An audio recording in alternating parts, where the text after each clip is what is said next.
Hey there, kind people, it's me Eunbin. Welcome back to my review of Produce 101 Japan, The Girls. I will start the video talking about what I missed in the last episode, but I don't remember anything what happened in the last episode, so I like to kickstart the video talking about these two judges. Lee Young-gi is probably the most humble judge I ever seen in a survival show. He was just passing by and he was even in upstairs, but when he saw them struggling, he thought a piece of his advice would help them. I totally like this gesture of his. At the beginning of the show, I thought Nakasone Rino was super cringe and we already got Queen of Cringe Keiko. We didn't need a mentor who is double cringe. However, in this episode, she proves why she is a mentor here. She is like a coach of a soccer team. Her vibes in this episode was totally like a coach. Now on to the main section, the performance. Let's start with Hyp Boy by New Gens. Naturally, we first see Team 1's performance, then Team 2's, but here we saw Team 2 first, which was a bit weird, but who cared about the order? Team 2's performance started with Amy's strong vocal, then we got a cute charm of Aiko. However, this team was not consistent with their performance. All of them shine in some moment, but little bit later, either they missed a note or they sing offbeat. They did quite well in terms of concept and dance, but they usually lack in vocals. Then Team 1, my bias Koto was there, and flop sexy dancer Aiki was also there. Can anyone explain why Koto don't get any screen time? Did she break any rules or something, or producer don't want her to be at the top? The camera doesn't focus on her even if it's her part. However, it didn't stop her keep slaying. This team was much better than the previous team. The only hiccup I noticed was Kokona couldn't sing the rap properly. This team's main focus was Kokona, and I remember when she cried in the practice and someone said don't worry or something, then she started performing again. That could be a great concept. I wish they could put somehow in the song, but it totally irrelevant to the song, so yeah, that makes sense, but it was quite cool.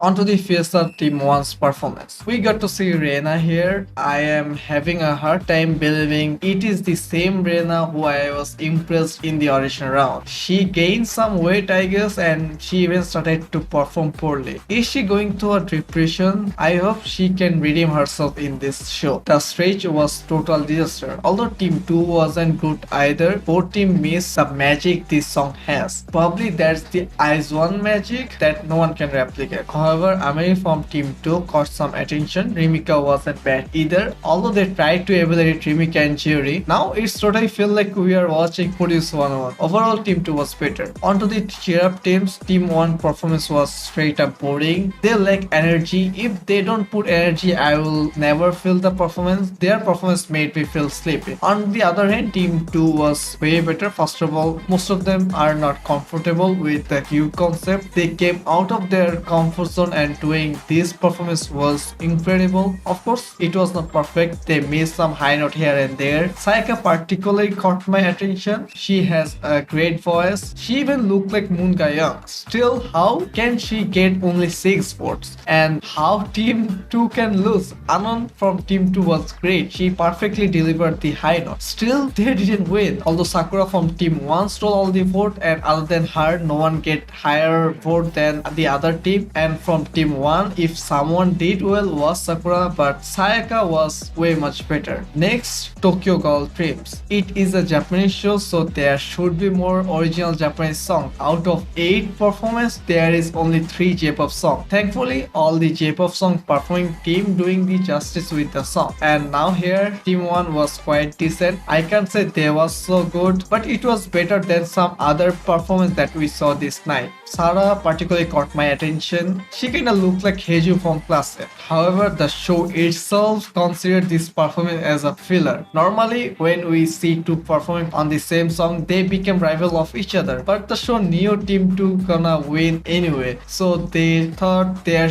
rival should be another group who is performing a different song. I feel that was totally unnecessary. However, Dan was there, Momona was there, Phoebe lookalike was there, and Keiko was also there. I have to admit, in this episode, Keiko wasn't cringe at all. I don't know what's wrong with this episode. Everyone I called cringe before, I started to like them. Genuinely, Keiko was incredible in this performance. I hope she will stay like this for the rest of the show. Others also did quite well. Ran totally looks like Jiho now, and certainly Team 2 was way much better. On to the body and soul Team 2 performance. 写真だけってことでしょ？